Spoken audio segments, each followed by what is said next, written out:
We had lots of discussions about what we should do, whether, she was interstate, so should we take her back to be cremated in Melbourne, or should we cremate her in Brisbane and then take her back? We ended up taking her back in a carry-on bag on the plane. So with a dear friend of mine, Mira, we created Theatre of the Last Breath. So it was a performance where it was like going to your own funeral. Part of it was about my death, and I was acting as celebrant for my own death.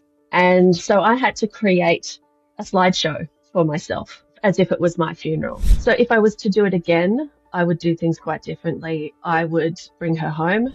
I'm over 50 and I need to start living more because it's not going to be forever. I wanted to live a better life, a more fulfilled life. Don't Be Caught Dead, the show bringing stories of death back to life.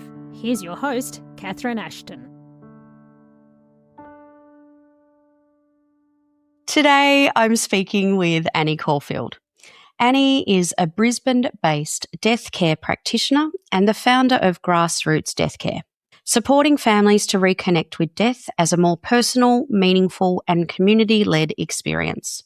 Drawn to this work through her own lived experience of loss, including the deaths of both her parents, Annie is part of a growing movement reshaping how we approach end of life. After a profoundly healing experience following her mother's death, she felt called to help others navigate this time with greater choice, confidence and care. Annie's approach centres on empowering individuals and families to be more involved in the dying process, including at-home care and personalised funeral rites.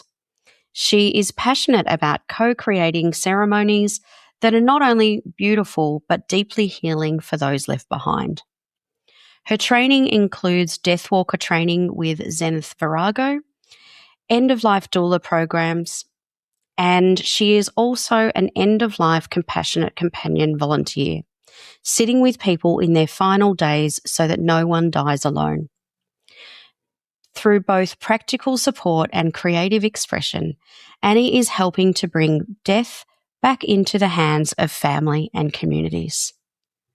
Thank you so much for being with us, Annie. Thank you, Catherine. It's very good to be here. I'm very excited. Now, I'm pretty happy we're having this chat because it has been a few years in the making. I remember when you were doing a performance piece a few years ago and reached out to me, and the timings never worked right. But you have something exciting going on in your home state of Queensland at the moment that we will chat through very shortly. But perhaps let's start with, what is Grassroots Death Care? So Grassroots Death Care is my business, and I guess it's me in my attempt to work with families and work with the community to bring death back to the people. I think it's been outsourced for so long. The last 150 years or so has really changed in the way we handle death. So it's my attempt to open conversations, support families, support communities to take care of their dead. And I think it's about education as well. It's about telling people what their options are, because I think many, many people don't know what their options are, and they think there's one way to do it, when in fact there are many, many ways to do death and dying and funerals and memorials. And can you just give a bit of an oversight for someone who may not be familiar with sort of what that sort of last 150 years looks like and how those changes have led to now what you're, part of with bringing community back into, and family-led funerals. So if you can just explain that, that'd be great. So I guess over the last 150 years, the care of our dead has been outsourced. It's been given to funeral directors, and we've lost the sense of control over our own person, our own people, our own community. So it's been hidden. It's become hidden in society, where we don't see it as we used to. We don't see people dying as much. It's very medicalized, and it's not in our faces as much as it used to be. So we've lost touch with that. And I think we've lost the ability to talk about it and really feel into it and to decide what it is we want when we're thinking about our own death or the death of our family members and community members. And we mentioned in the intro that you have had your own lived experience in relation to death, and that's of both your parents. But specifically about your mother's death, can you talk a little bit about that and the impact that that had had? Yeah, that was shocking. It was back in 2007, and my mum was visiting me from Melbourne. I grew up in Melbourne. My family are all in Melbourne. And she was visiting me in Brisbane, and she just collapsed one day, and it turned out she had a massive hemorrhage, and she wasn't coming back from that. So it was very shocking and traumatic. So all my siblings jumped on the plane. They came up. So there was, 10 of us around the bedside of my mum while she was in her last, hours. It turned out to be a couple of days where she was on life support, and we knew she wasn't coming back.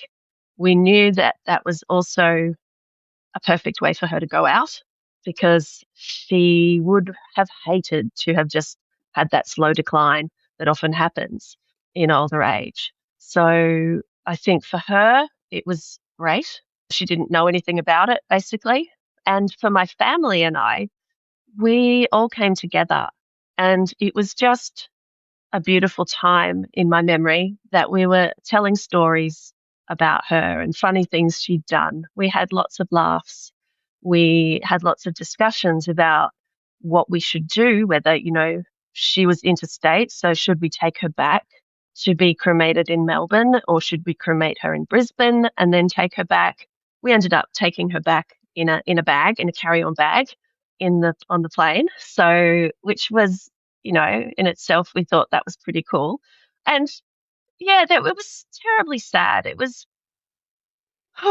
it was very traumatic in that it happened so quickly and on my watch.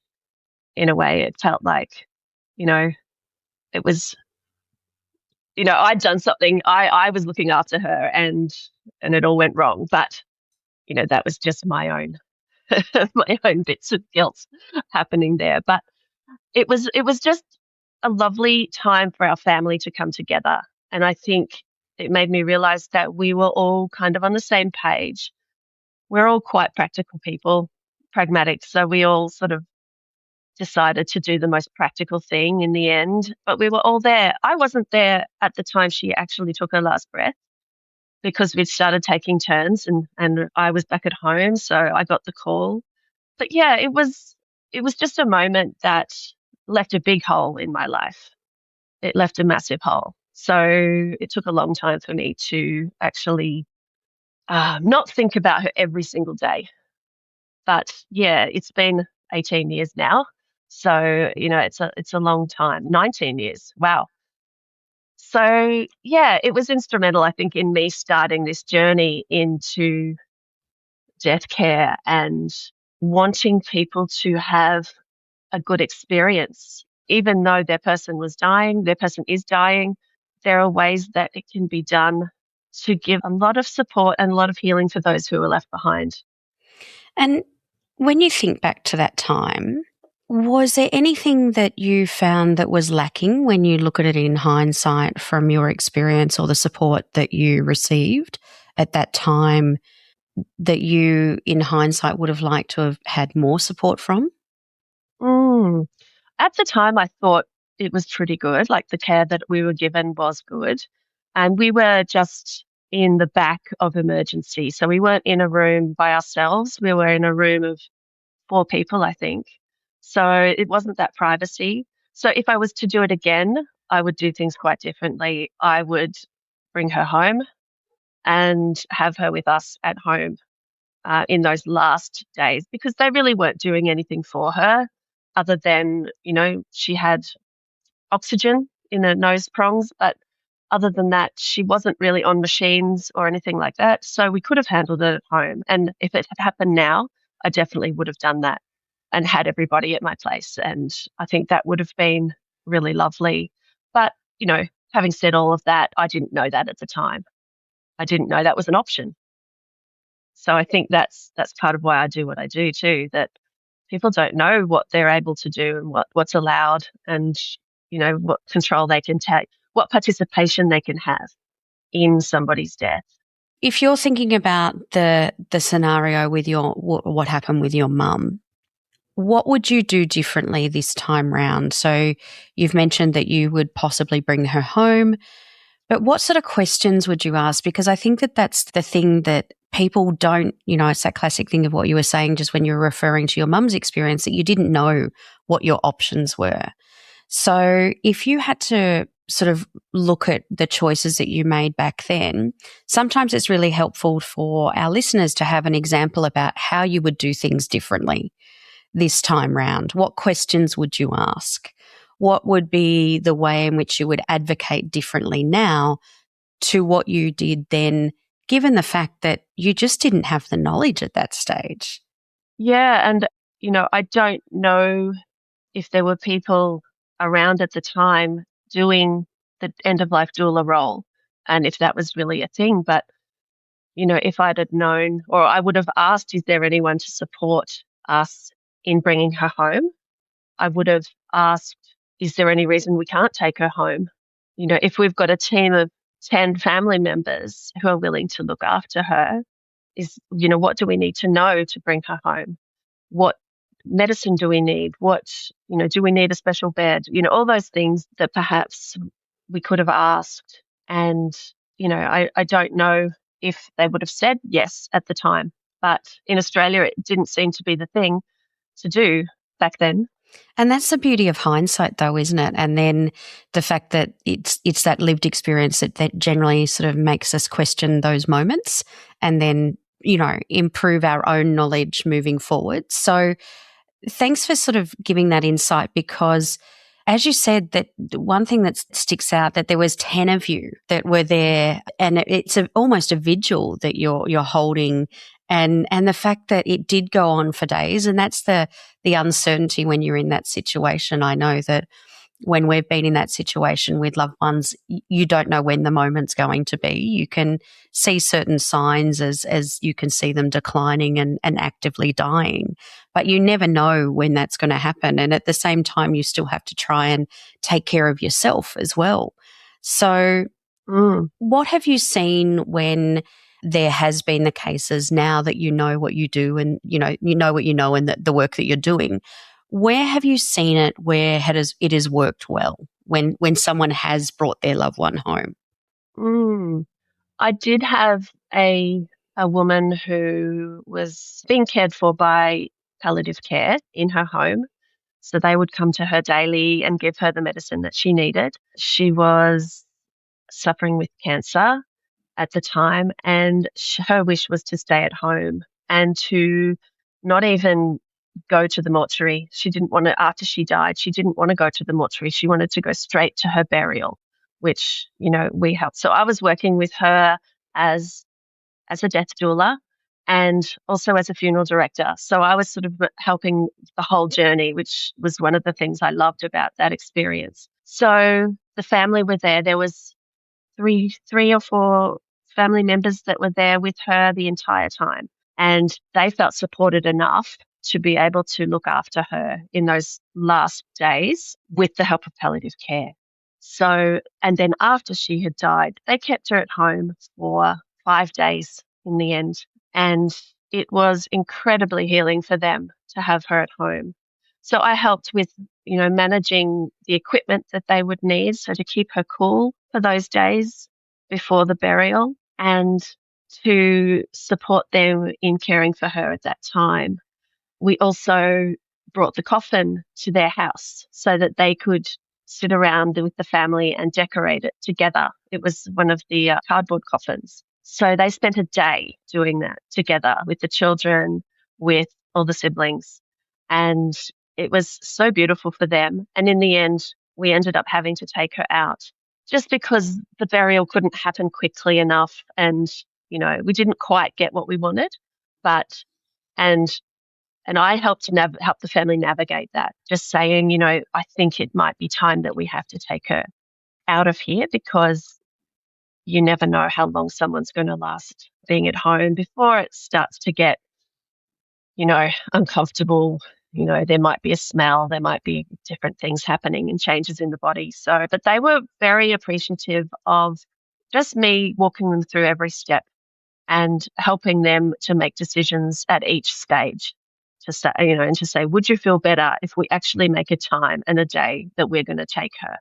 And, things like that, where they felt that they still had control and they still had the decision-making power, but they were taking my advice on how this can be done beautifully. But I know that they were so grateful to have been able to do that for their mum. And it was one of the best experiences that I've been involved with. Yeah, it was beautiful. And that's quite the transition that you've described, Annie, from your experience of 19 years ago with your mum and being responsive to the situation you found yourself in, to then, where you're actually leading and supporting a family in their decision-making within the home. How on earth did you get through that sort of stage? What have you done in those 19 years for such a transition? Yeah. Talk us through it. Yeah. Oh, it's interesting, because it wasn't, when my mum died, it wasn't a moment where I thought, I'm going to do this work. It took a while. It took a long time, actually, for me to discover that this was the thing I wanted to do. There were different little things that popped up here and there that I was, that's about death. That's interesting. I might go and look at that. And in the end, I joined the Threshold Choir for a little while, where, I don't know if you know about them, but they sing at the bedside of people who are dying or near the end of their life, which was beautiful. And just little things kept popping up. And then I found Zenith Virago. And that's when I did her death walker training. And that was when I walked out of that training and just thought, this is what I'm meant to do. This is what I'm going to do.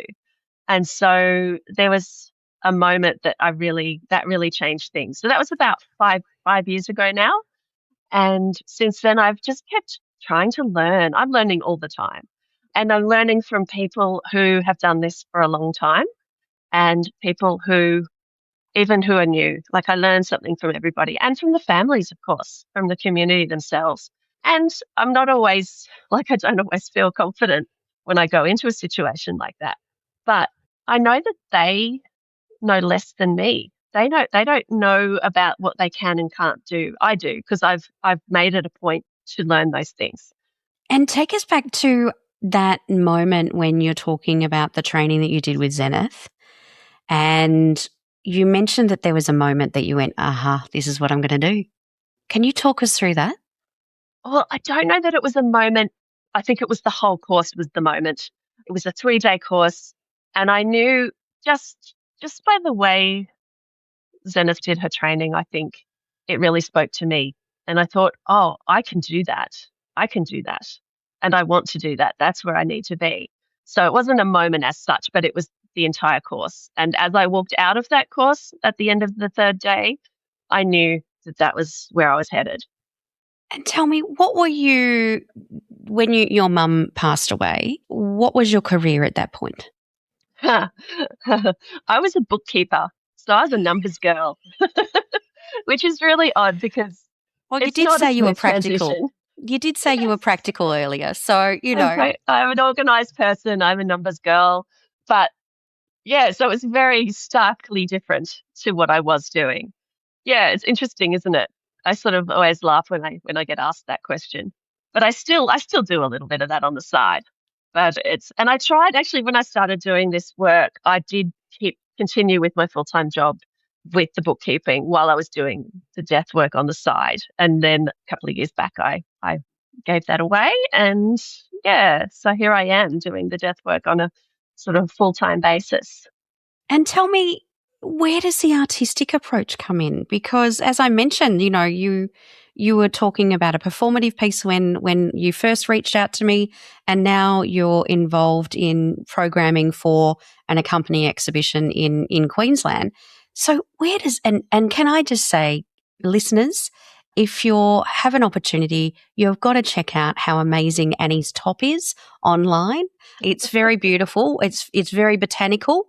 So you can imagine how much I love it. And her ring I've been admiring as she's been talking, which is very stunning as well. So very, very green and earthy and botanical. So how does the artistic side come in from an accounting background? Yeah, well, I think that's interesting, isn't it? I think I grew up being a bit of a performer. And so I think I fell into the numbers thing because my father was an accountant. And so there was that side of things in me already. And I was good at maths. And so I thought, oh, that's easy enough. I'll go do that. But it was never a passion. So I always loved performing. I always loved singing and, did musicals growing up. And after, at university, I was doing, musical theatre and having a great time. I loved it so much. And so I think, and then in the last, 5 or 6 years, I've been working with people who are creatives and are making and doing things like exploring that creativity in lots of different ways. So, I started watercolor painting. I started performance art. I did a few things like that. And I just love it. Every time I see something that's art, I think, oh, I could do that. So then I might go and do it. Got loads of ideas. And yeah, the theatre show that I did last year was called Theatre of the Last Breath. So I brought my love of the death work and my love of theatre together. So with a dear friend of mine, Mira, we created Theatre of the Last Breath. So it was a performance where it was like going to your own funeral, and participants were invited to join in certain things throughout the show. There was also a lot of factual information that was given throughout via song or via, different methods. So it was quite fun in a lot of ways, but also quite serious and confronting because part of it was about my death and I was acting as celebrant for my own death. And so I had to create a slideshow for myself as if it was my funeral. And Wow. yes, and then I had some friends who spoke about me as if they were speaking at my funeral. That was the most confronting because it was very hard to listen to what they were saying. But the overall experience was fantastic. And at the end of each show, we had people stayed for, refreshments, and we also had a big before I die wall. So people were invited to write something on the before I die wall as well. So, and also experience lying in a coffin if they wish to. So it was lots of immersion, which is just another way to get conversations happening, really, because there's things like death cafes where people might go to a cafe and talk about anything death or dying. And I just thought, let's just find some other ways for people to be involved in conversations around end of life, death and dying, mortality and living, because I know that it really sparked in me the idea that, wow, I'm over 50 and I need to start living more because it's not going to be forever. So, that's one of the benefits that came out of me delving into all this is that, I wanted to, live a better life, a more fulfilled life. So, yeah. And I also have another event coming up actually that is an experiential thing again, where people will be invited to write a eulogy for themselves or write a letter to a loved one for after they die, and also they have an experience of lying in a coffin and meditating on their own death. So I'm working with a couple of fellow death workers on that one, and that's coming up in July. So that will be fun as well. Well, fun, maybe fun's not the word, but it'll be fun for me to organise and put it on. But yeah, it'll be deep, I think, for those who come along. I have so many questions. I will start with the fact that you created a performance where you put yourself voluntarily into a very uncomfortable position whereby you were listening to your loved ones talk about their reflections on you. Mm. How was that to go through that experience? I did not even consider that that would be difficult for me. I didn't even think, well, before suggesting that we do it, I hadn't thought that it might be hard. But the moment that they started speaking, and I had friends in the audience who were crying, because it was about me, and it was, I just had to walk away and not be present for that bit, because it was really hard. It was harder than I ever imagined, because I don't feel like I'm not an overly emotional person. So yeah, I was surprised at how difficult that bit was. Mm. But my friends, even doing it was a challenge for them. They found that a challenging thing to do. And they talked off the cuff. They didn't prepare something in advance. They just sort of spoke from the heart. Each time we did the performance, it was different, slightly different, but it was tough for them as well. So it was really an interesting process. And how long was the season? How many shows did you have in the It was season? only three. It was only three. It was part of a festival that we have up in Brisbane called Anywhere Festival. But there was the idea that perhaps we'll do it again and go different places and tour it. Who knows what will happen. And what, for you listening, what do you think was the most surprising thing, or what was your emotions that you were feeling as you were hearing them respond to your death? I think just how awesome they thought I was. It was really, it was so touching, and a lot.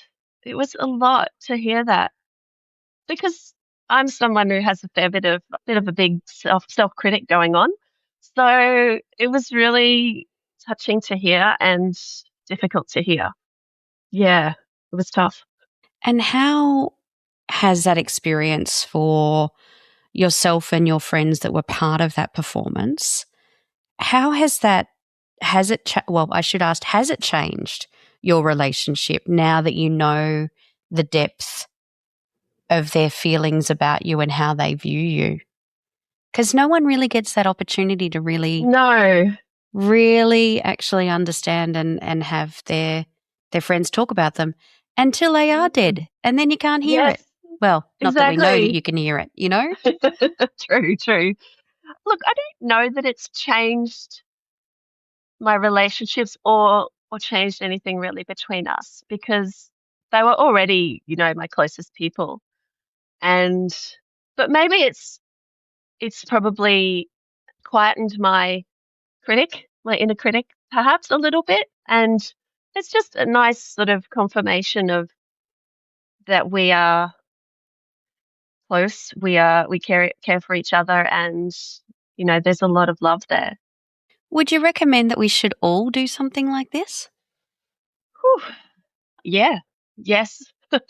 I do. I mean, and it's a challenging thing to do, and it's sort of not something that we are given opportunities to do, unless we just suddenly think, let's just write our own eulogy or get our friends to say nice things about us. But I joke about, having a living wake, but then, I don't know when I'm going to die. So maybe I just have to do that every time I have a birthday. I'll just get people round and you'll say nice things about me. So I kind of joke about that, but it's a thing, I think that would be amazing for people to be doing on a regular, semi-regular basis, because none of us know when we're going to die. So why not? Well, I have to say, after my car accident, like you really make sure that when you say goodbye, even when you're going off to work and you think it's going to be a normal day, like you say goodbye and you pay attention, because you just never know, do you? Mm-hmm. No, you don't. Absolutely not. Could be the last time, hey. And tell me, what is it like lying in a coffin? It feels a bit claustrophobic, really. But I guess when you're dead, you're not going to worry about that. I think, though, it it just gives you a moment to pause. I think that's the thing. You pause and actually go, wow, what would it be like when I'm dead? And it's more about, am I living the life that I want to be living, really? I think that's what it does. It makes you sort of contemplate the life you live and how your life is impacting on others as well, and your family, and how they might feel once you die. It just brings up all of those emotions, all of those questions.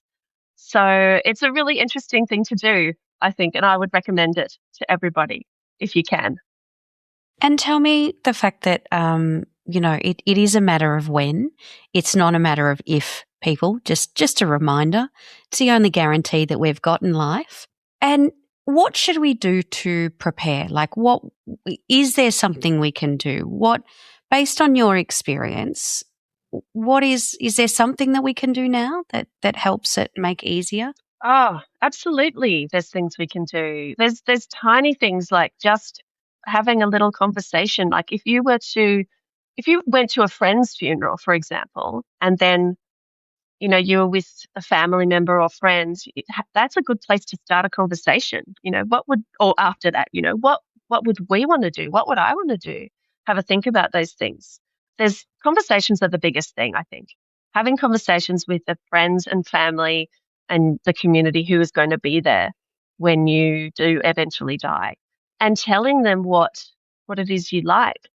But having said that, you probably need to know your options a bit more. So, things like going along to a death cafe, there's lots of them around. If you search death cafe, you will find lots of death cafes around Australia, and go along to one and just see what it's like. You don't have to say anything. You can just go and listen if you're not comfortable, but it might just be a good place to start. Because people think there's not many opportunities to have these kinds of conversations. So when you see one, when you find one, or if you're looking for one, they're out there. So have those conversations. Yeah. And then write them down. That's another thing. But, and have them recorded. So, Annie, you've mentioned a few times that a funeral celebrant. So, in amongst everything, you've become a funeral celebrant as well. Yes, Tell us I about have. that. I think it just became a natural part of the process of working with people, from them being well all the way through to a funeral. So I did a course called the Funeral Fix. And after that, I was like, okay, I can do this. And I think it's not really a fear for me of getting up in public and speaking, being a bit of a performer myself. But what I really love is hearing the stories of the people, of the families, and the person's life, and finding out all about that. And then being able to craft it into some sort of a ceremony together with them. Like, I love it when we can do it together with the family and get their ideas and input into it. And even better, I love it when a family member wants to do it themselves, when they want to be the celebrant. And they call it an MC often. They just say, yeah, I'll MC. So, I love being that. celebrant, but I love when family also step up and say, actually, no, I'm going to do that. I will do that. Yeah. That is such a good little point that you made, though, because people might be intimidated by taking on the role of what a celebrant is. But the fact that you just actually phrased it as an MC, you've been asked to MC at weddings and things like that. Yes. Like, that's a request that people are comfortable and used to. Yes, exactly. Exactly. And often, as a celebrant, it can be a lot like being an MC, because I'm, saying some words and telling a little bit of story, but then the family are the ones who get up and say the eulogies and different memories of the person. So often it is just, introducing people and managing the space and the time. And so, yeah, it can kind of be like an MC. Oh, that's great, because I feel that makes it a little bit more relatable using that term, and a little less scary for family involvement. And tell me, with being a death care worker, when should a family engage you? At what stage? That's a good question. There's so many opportunities to engage somebody who's a death care worker. It could be just when you're initially trying to plan some things or to find out your options with things. Like if someone has a diagnosis, that might be a time when if they have a terminal diagnosis, they might want to engage somebody just to talk through the process and the options that they have. Obviously, I'm not medical, so I can't do the medical side of things. So there's that side of it, but then the non-medical is what I would be doing. So it could be at time of diagnosis. It could be when someone's near the end, and often that's when I hear from people and they say, we need a bit of support here. We need to know our options and we need to organize a funeral. Like, so they're often told, well, you better get your funeral organized. You need to know who your funeral director is. So that's the time when I might get called in as well.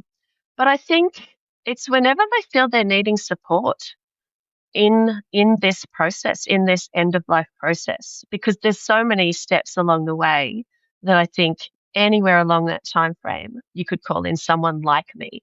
And I think many people don't know that we exist.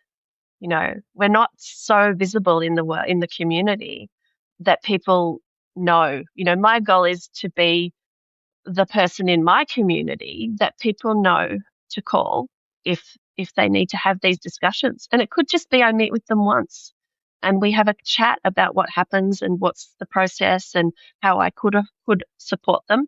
And then they might say, actually, no, we can do this ourselves. And that's fine. I'm happy with that.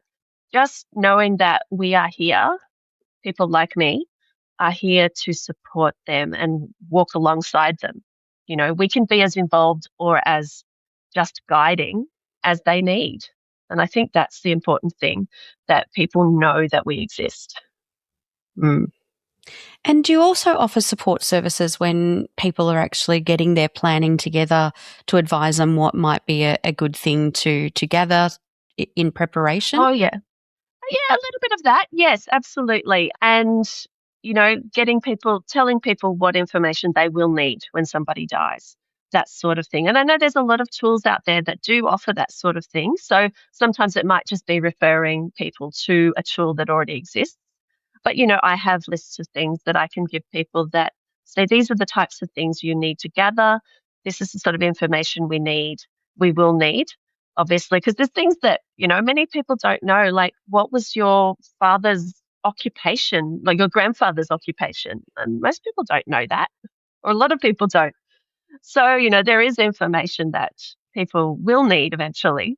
And it's great if they can gather it all together and have it in a place where people know that this information is stored. And that information, that specific question, it relates to the death certificate, doesn't it? It does, yes. So there's certain information you need on the death certificate. And that is, the person who died, their parents, we need to know their full names and we need to know their occupations, which, is something that, I don't even think I know my grandparents' information like that. I don't know it. And they're not around, but, I wouldn't have known it at the time. And I think the thing that struck us when Roland died was also the list of residences, that previous residences, and that was like you had to at least provide 10 years. And that was really extensive, on one of the paperwork. And it may not have been the death certificate, but it may have been the life insurance claim or the superannuation claim. So the unbelievable detail that is required when you're not thinking straight is crazy. Yes, exactly. And so that's, another reason it's so good to have done that stuff and gathered that info beforehand. Because when you're in shock or grief or distress, it's twice as hard to get all of that information together. Your brain's not really working at that point, and, you don't want to be focusing on that stuff either. I find it hard to ask people about that sometimes because I know they're in a world of hurt and then I'm going in and asking all these questions that seem really banal and, it's like, just don't want to think about that. So yeah, doing it in advance is a great idea. Not many people do it, but I would recommend it. And you refer to you being the member within your community. Can you tell us a little bit about the Compassionate Companion volunteering program that you've done? Okay, yeah. So that's at a hospital, and they have developed a program where if they have somebody in their hospital who is dying and they don't have family around, we have a roster of people who go in and sit for 4 hours at a time, and we just sit with the person. We just sit. They may be unconscious most of the time. They are, and it's just so that they're not alone. And and it might just be because the family are exhausted and they need to go and have a break. So we might go in and sit for 4 hours. Or it might be that they're coming from interstate and so they're not there yet. So we might sit. So it feels like an honor actually to be there at that time. I haven't been there when somebody has died, but I've been there a few times when, they're getting close.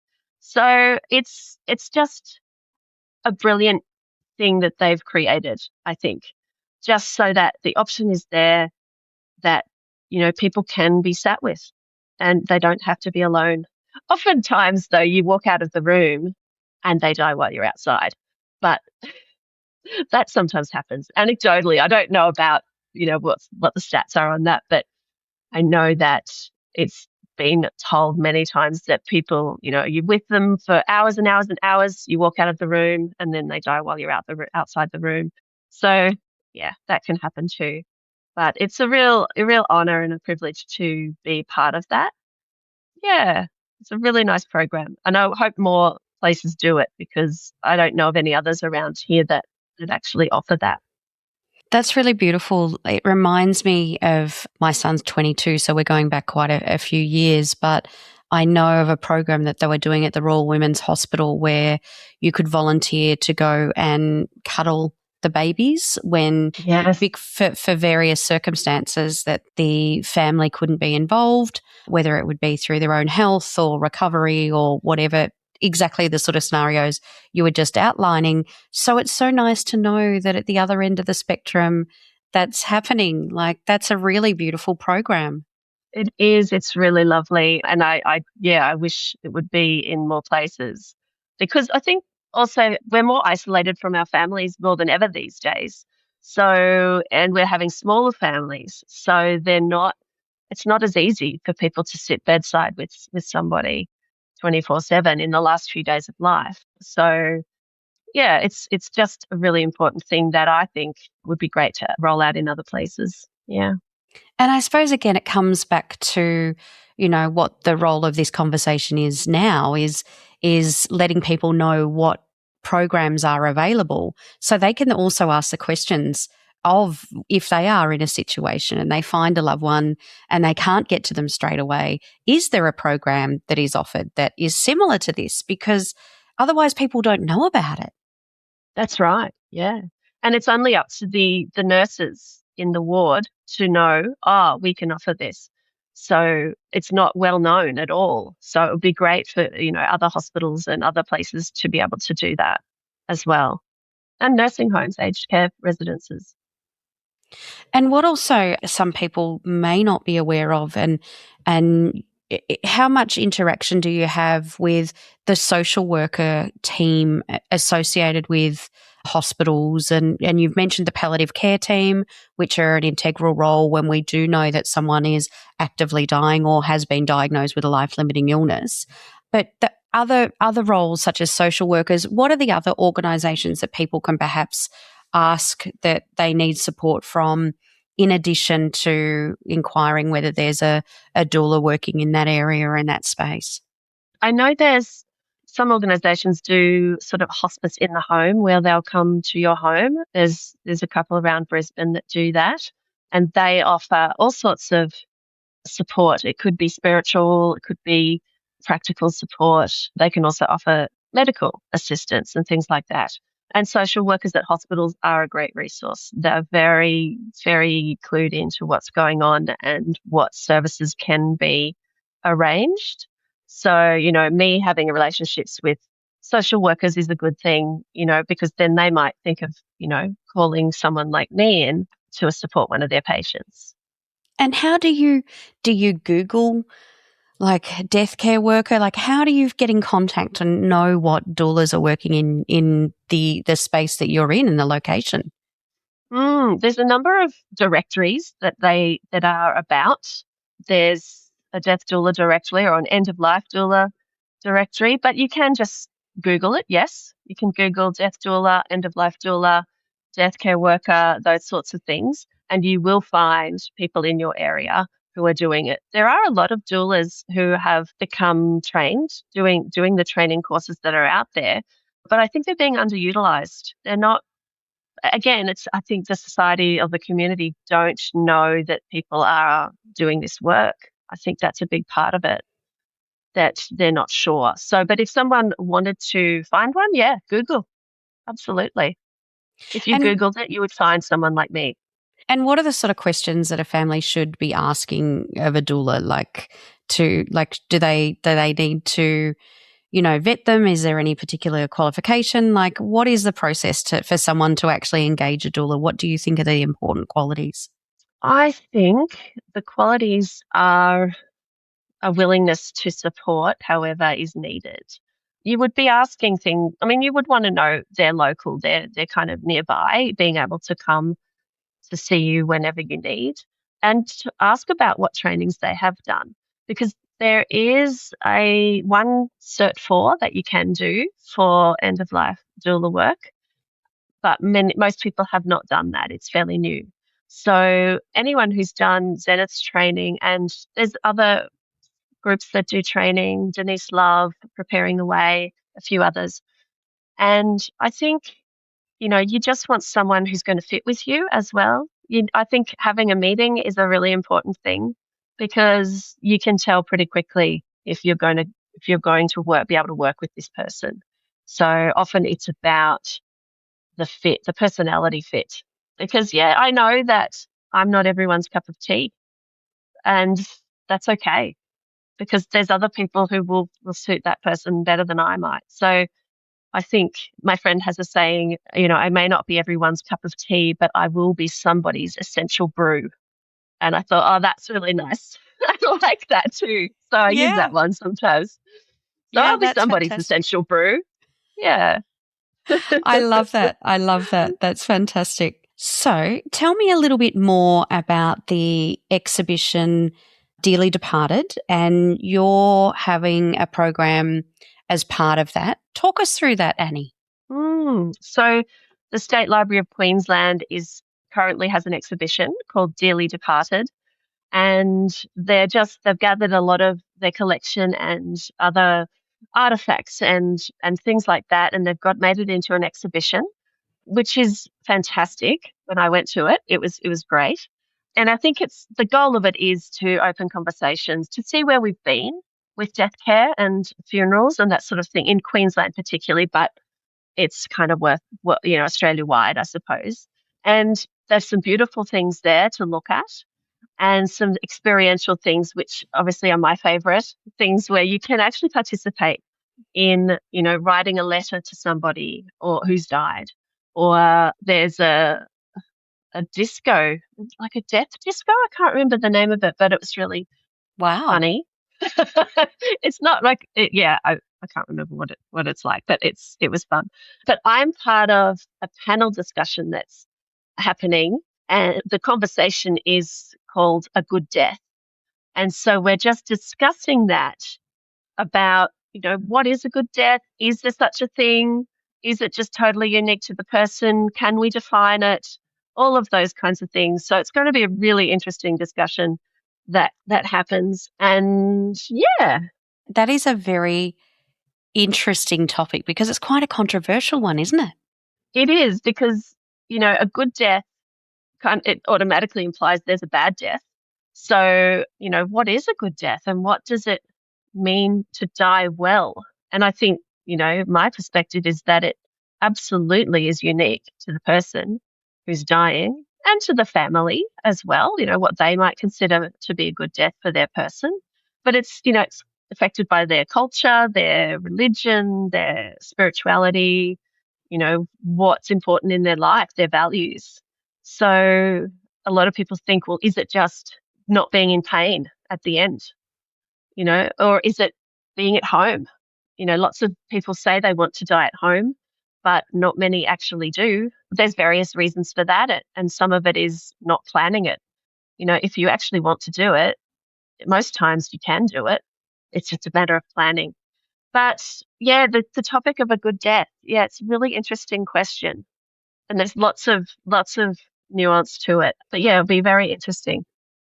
And it's interesting that you say that a lot of people want to die at home, because even the new Aged Care Act that was introduced last year in November, that supports that theory by providing funding for people who wish to die at home and have been, in the last sort of couple of months of their life, that they can receive funding to provide them with tools and resources to do that.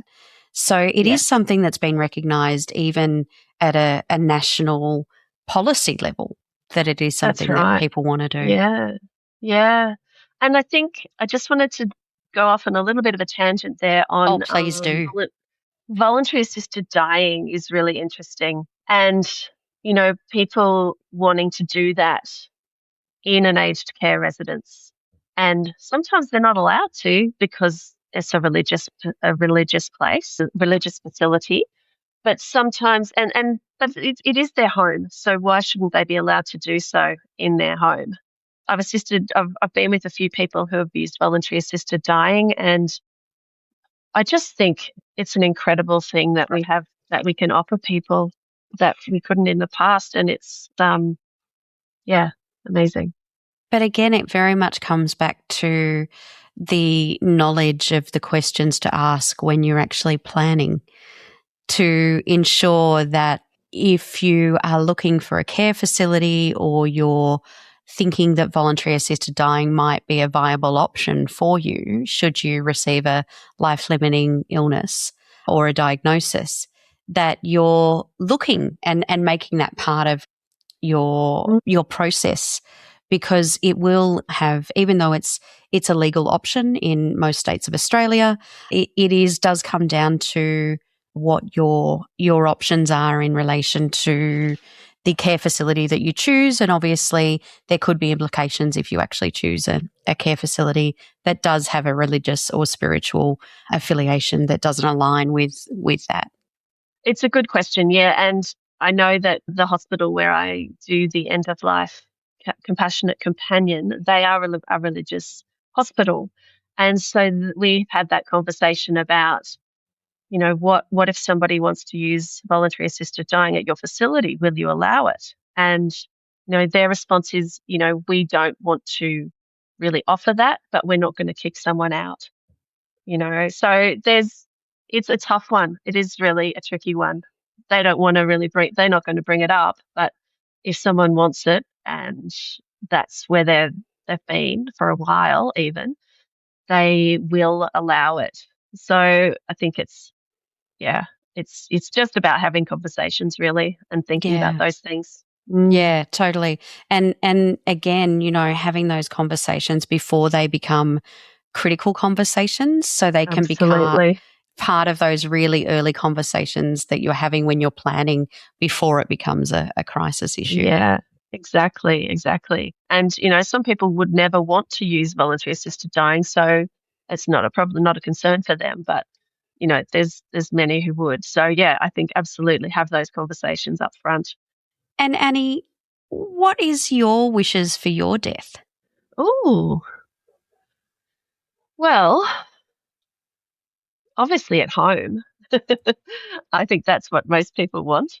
And it's interesting. I haven't really thought too much about my death, but I had thought about my funeral and my wishes after. But the death itself, I feel like I'd want a view. I'd have to have a view. It'd need to be the ocean for sure. So I'd have to go somewhere that has an ocean view so that my last, hours, days could be looking at that. Pain-free, obviously. Who wants to be in pain? But to have my favorite people there That would be the main thing. But as far as the funeral goes, I want to have a living wake, as I mentioned before. So we'll have done that already. They can have something afterwards if they like. And then, my hope is that by the time I die, we'll have human composting here in Australia, because that would be my pick. That would be my pick. I would love to be composted, and then given back to the family for the garden, or donated somewhere that could really use the good soil. I love that. And I love the fact that you mentioned earlier that every single birthday will now be a living wake for you forevermore. Yes. I think Yes. that's something, given your experience of hearing your loved ones speak on stage about you, I think that's something that we should have an opportunity to create every, birthday. And Why not? Yeah. And just lastly, Annie, what has, being a death care worker taught you about how you live your life? I think it's taught me that life is short. Life is short. So make the most of it every moment you can. Don't waste it. It's not as if there's an urgency about it, but don't, make opportunities to be with your friends and doing it with the family and doing the things you want to do now, because, you might not be here next week. So let's do it now rather than wait. I love that, Annie. Thank you so much for spending time with us today. It's a pleasure, Catherine. Thank you very much for inviting me.